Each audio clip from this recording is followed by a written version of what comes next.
بسم اللہ الرحمن الرحیم۔ پہلا سوال، اور یہ بہت زیادہ سوال کیا جاتا ہے، اور ایسا سوال ہے کہ جو اکثر و بیشتر پیش بھی آتا ہے، اور جس کا جواب کلی طور کے اوپر قانون وہی ہے، اسی کے تحت اس کا جواب دیا جائے گا۔ سوال یہ ہے کہ روزے کی حالت میں مسواک یا ٹوتھ پیسٹ کرنے کے بارے میں کیا مسئلہ ہے؟ تو دیکھیں، ایک مسئلہ اس مسئلے کے ساتھ جڑا ہوا ہے، اس کو ساتھ میں رہتے ہوئے آپ کو میں بیان کر دوں، شاید اس کی جانب کم توجہ ہوتی ہے۔ وہ یہ کہ جب آپ سحری کرتے ہیں، بہت سی دفعہ ایسا ہوتا ہے کہ سحری جلدی کر لیا کرتے ہیں اور سو جاتے ہیں، اور پھر اس کے بعد آپ عین نماز کے وقت میں نیت آپ کر چکے ہوتے ہیں، چونکہ نہ تو نماز کا وقت ہو چکا ہوتا اٹھتے ہیں، اور اب جو آپ کی کھائے ہوئے جو چیزیں ہیں وہ آپ کی دانتوں میں موجود رہ جاتی ہے۔ جیسے ریکھوں میں کہا جاتا ہے کہ ریکھوں کے اندر کوئی چیز پھنسی ہوئی رہتی ہے، خاص طور پہ جب آپ نے ریشے والی چیزیں کھائی ہو، جس میں عام طور پہ فائبر وغیرہ ہوتے ہیں، تو کچھ ایسے فروٹس ہوتے ہیں، گوشت ہے، ایسی چیزیں کہ جو دانتوں میں پھنسی رہ جاتی، تو وہاں باقاعدہ مراجعین سے سوال کیا جاتا ہے کہ اگر دن میں یہ دانتوں میں پھنسی ہوئی چیز اس انداز سے منہ میں آئے کہ حلق سے نیچے اتر جائے تو اس کے بارے میں کیا مسئلہ ہے؟ تو وہاں یہی بتاتے ہیں کہ اگر ایسی کوئی چیز ہے تو سب سے پہلے تو یہ کہ آپ اسے نکال دیں، اور اگر آپ کے منہ میں آ گئی تو تھوک دیں۔ یہ بچے ہوئے ذرات بھی حلق سے نیچے اتارنے کی اجازت نہیں ہے، اور اگر جان بوجھ کے اتارا تو روزہ بھی باطل ہے، کفارہ بھی ہے اور قضا بھی ہے۔ لیکن اگر دن میں کبھی غلطی کے ساتھ آپ کے منہ میں آئے اور حلق سے اتر جائے تو غلطی سے، جیسے کھانے پینے سے روزہ باطل نہیں ہوتا، ویسے ان کے اترنے سے بھی روزہ باطل نہیں ہوتا۔ مگر سوال، آپ کو معلوم ہے کہ آپ کے دانتوں میں چیز رہ جاتی ہے، اور آپ کو یہ بھی معلوم ہے کہ دن میں یہ پھنسی رہے گی اور نکلے گی اور حلق سے اتر جائے گی، اب آپ کی کیا ذمہ داری؟ آپ پر واجب ہے کہ آپ خلال کر کے اسے جدا کریں، یہ آپ کی ذمہ داری۔ یہ کم لوگ جانتے ہیں۔ اس سے ہٹ کر عام دن کے اعتبار سے اپنے دن کا آغاز کرنا چاہتے ہیں، آپ اٹھتے ہیں صبح، آپ کو منہ سے بدبو آتی ہے، یا آپ فریشنس کے خاطر چاہتے ہیں کہ مسواک کریں یا ٹوتھ برش کریں، شریعت آپ کو اس کے کرنے میں ممانعت نہیں قرار دیتی، مگر اگر اس کے نتیجے کے اندر کوئی چیز آپ کے حلق سے اتر جائے گی تو آپ کا روزہ باطل ہے، چاہے وہ پانی اترے، چاہے وہ ٹوتھ پیسٹ اترے، چاہے وہ مسواک کے ذرات اترے، ان میں سے کوئی بھی چیز آپ کے حلق سے نیچے نہیں اترنی چاہیے۔ اگر آپ کو اطمینان تھا کہ نہیں اترے گی اور آپ نے کر لیا، نہیں اتری، بات ختم۔ لیکن اطمینان تھا کہ نہیں اترے گی، کیا، اور غلطی سے مثال کے طور پہ آپ کے حلق سے نیچے اتر گیا تو آپ کا روزہ باطل نہیں۔ اگر آپ کو علم تھا کہ میں مسواک کروں گا یا ٹوتھ پیسٹ کروں گا تو اس کے نتیجے کے اندر میں نہیں روک پاؤں گا، میرا کنٹرول نہیں ہے، اب آپ کے لیے ٹوتھ پیسٹ کرنا جائز نہیں ہوگا۔ تو یہ جو ہے اس کا کلی طور پہ جواب تھا۔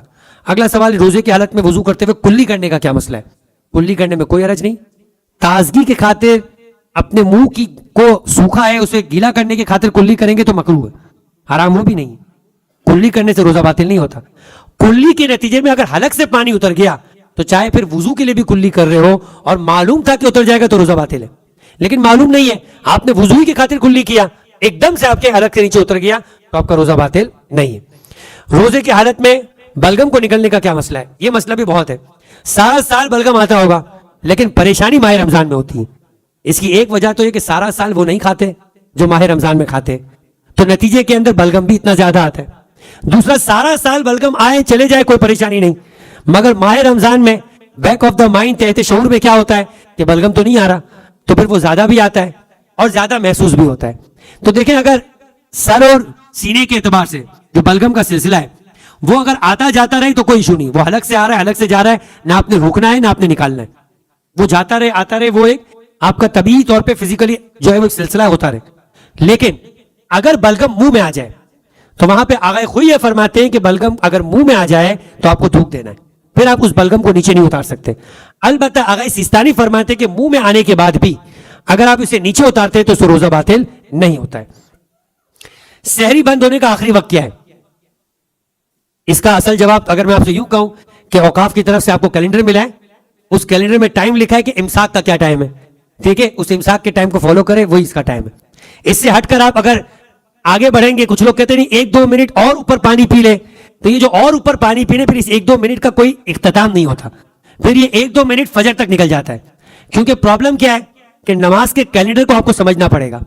نماز کے ٹائم میں جیسے آپ کو وضو کرتے ہیں تو آپ کو کہتے ہیں کہ آپ کونی سے تھوڑا اوپر دھوئیں، دھونا ہے کونی سے، لیکن آپ کو کہتے ہیں کونی سے تھوڑا اوپر دھوئیں۔ آپ کو دھونا ہوتا ہے انگوٹھے اور انگلی کے درمیانی حصے میں، آپ کو کہتے ہیں تھوڑا دائیں سے بھی دھو لے، تھوڑا بائیں سے بھی دھو لے۔ یہ جو تھوڑا دائیں تھوڑا بائیں ہے، یہ جو کونی سے اوپر تھوڑا، یہ ہے کیا؟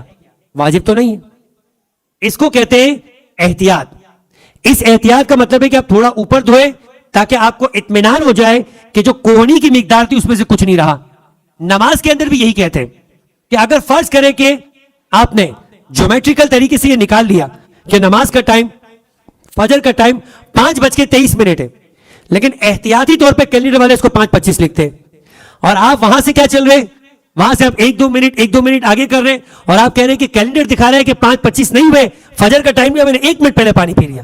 وہ آپ نے 1 منٹ پہلے پانی نہیں پیا، آپ نے فجر کے ٹائم میں پانی پی لیا. اس خاطر آپ کو 10 منٹ کا احتیاطی ٹائم دے کے بتاتے ہیں، یا 8 منٹ یا 7 منٹ کا، کہ آپ اتنی دیر پہلے اپنے آپ کو روک لے تاکہ آپ کو اطمینان ہو جائے کہ میں نے فجر کے وقت میں جا کے پانی نہیں پیا ہے، اس کے وقت سے پہلے پانی پی لیا ہے.